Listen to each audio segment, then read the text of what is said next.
Yang poin ketiga adalah al-muta'abbad bi tilawatihi, yaitu Ya. membacanya itu bernilai ibadah. Ini menurut saya menjadi menarik karena nanti ini akan jadi titik beda antara mana Quran, mana hadis qudsi, mana yang hadis Nabi Muhammad SAW yang biasa saja, begitu Ustaz? Ya, betul. Hmm. Tadi sudah kita bahas sedikit ya tentang apa itu hadis, hadis qudsi gitu ya. Dan juga ya istilahnya perkataan Nabi yang tidak ada kaitannya dengan wahyu gitu ya. Memang sih kalau bunyi bunyi ayatnya surat An-Najm itu ayat 2 sampai 4, ma dhalla sahibukum wa ma ghawa wa ma yantiqu 'anil hawa in huwa illa wahyun yuha. Secara gelondongannya kawanmu itu Muhammad itu ya tidak sesat, tidak keliru, dan tiadalah yang diucapkannya itu ya menurut kemauan hawa nafsunya, ucapannya itu tiada lain hanyalah wahyu yang diwahyukan. Ya, wa ma yantiqu 'anil hawa. Nah, para ulama kemudian menafsirkan ayat ini bahwa tidak semua yang Nabi ucapkan itu adalah Al-Qur'an juga sih, gitu ya. Di sini maksudnya adalah wa ma yantiqu, maka tidaklah dia mengucapkan di dalam kurung, di dalam terjemahan Depak itu disebutkan dalam kurung itu Al-Qur'an. Maksudnya wa ma yantiqu, maka tiadalah yang diucapkannya itu, maksudnya adalah ayat Quran itu datang dari hawa nafsunya ya. Ucapan itu maksudnya adalah Al-Quran, tiada lain adalah wahyu yang diwahyukan. Jadi ayat ini sebenarnya kalau mau diterjemahkan bisa jadi dua kemungkinan. Pertama, apapun yang Nabi ucapkan itu Quran dan itu keliru gitu ya. Yang kedua, maksudnya ayat ini adalah wa ma yantiqu anil hawa, apa yang beliau ucapkan maksudnya ya Al-Quran itu. Al-Quran itu sumbernya bukan dari hawa nafsu, itu adalah sumbernya dari wahyu yang diturunkan kepada Allah. Tapi bahwa Nabi Muhammad ngomong sesuatu tidak berarti semuanya itu pasti Al-Quran. Enggak. Nah, karena kalau dilihat dari siyak atau konteks ayat ini, kan sedang mengatakan bahwa, ini sedang menjawab ya orang kafir yang menuduh bahwa Nabi Muhammad tuh ngomong katanya wahyu, katanya firman Allah dan sebagainya, itu kan cuma ngikutin hawa nafsunya doang tuh, yang dia omongin itu cuma hawa nafsu doang loh itu, maka Allah bela. Enggak, yang dia omongin itu wahyu gitu ya. Tapi bukan berarti semua yang keluar dari perkataan Nabi itu adalah wahyu, enggak juga. Jadi nanti di sanalah sebenarnya titik yang sangat menentukannya, bahwa perkataan Nabi itu ya ada yang wahyu dalam arti Al-Qur'an, ada juga yang hadis gitu ya. Dan hadis itu nanti juga terbagi-bagi ya.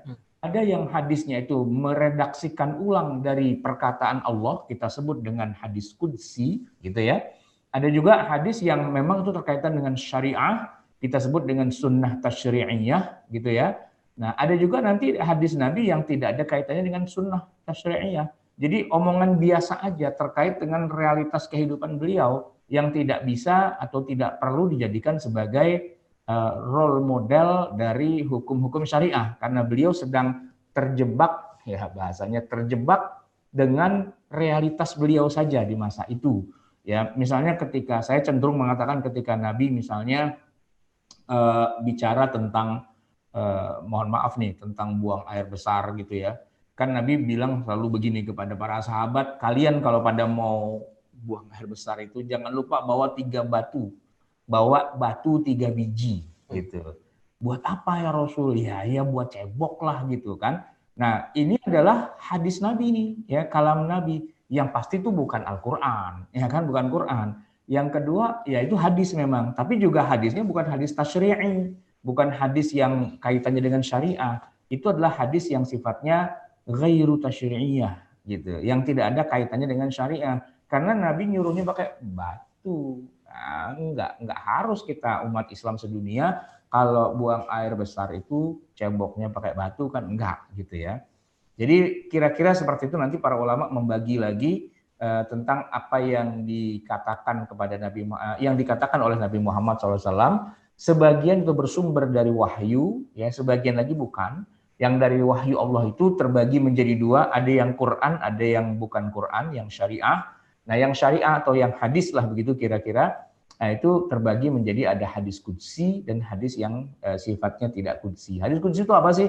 Hadis qudsi itu adalah redaksinya Nabi Muhammad SAW tentang perkataan Allah yang bukan Quran, tapi memang seolah-olah itu Allah yang berkata, tapi diredaksikan ulang oleh Nabi Muhammad SAW.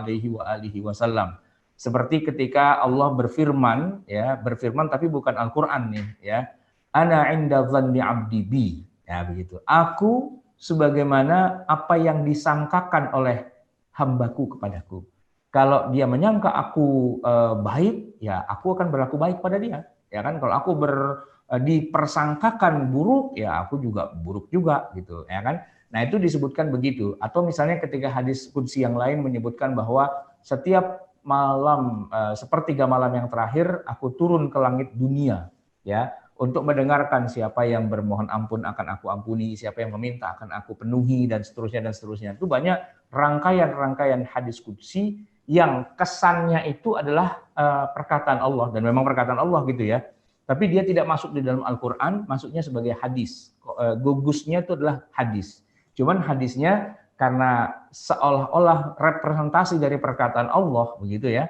Ya memang representasi dari perkataan Allah, maka hadisnya adalah hadis qudsi. Tidak masuk dalam Al-Quranul Karim. Sehingga kalau ada orang baca hadis qudsi berkali-kali diulang-ulang, itu nggak mendatangkan pahala. Nah itu nanti masuk yang ketiga, membedakan hadis dengan Quran itu salah satunya adalah bahwa kalau Al-Quran itu dibaca berulang-ulang, tidak ada maknanya, tidak paham artinya, bahkan memang ayatnya ayat mutasyabih seperti Alif Lam Mim, Yasin, Kaf, Ha, Ya, Ain, Shad dan seterusnya, itu tidak ada makna, itu semua bernilai ibadah. Bahkan Nabi mengatakan Alif Lam Mim itu alif satu huruf, lam satu huruf, mim satu huruf, masing-masing diganjar dengan 10 kebaikan.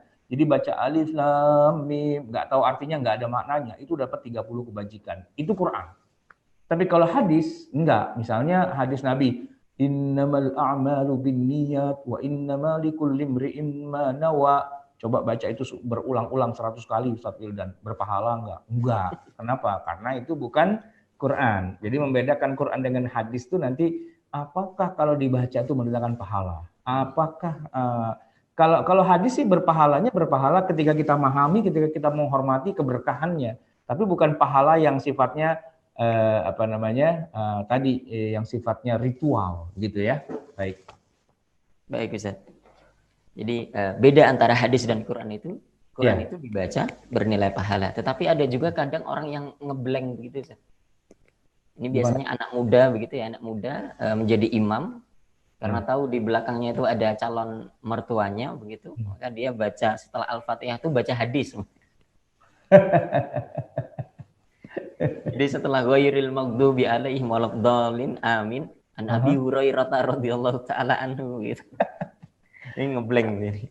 Bukan. Sebenarnya bukan ngeblank, ada juga orang yang jadi imam. Ini cerita dosen saya di Lipia dulu.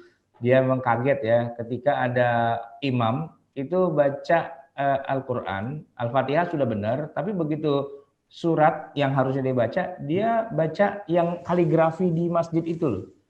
Nah, kaligrafinya itu bukan ayat Quran, ternyata itu hadis gitu. Bahkan bukan hadis.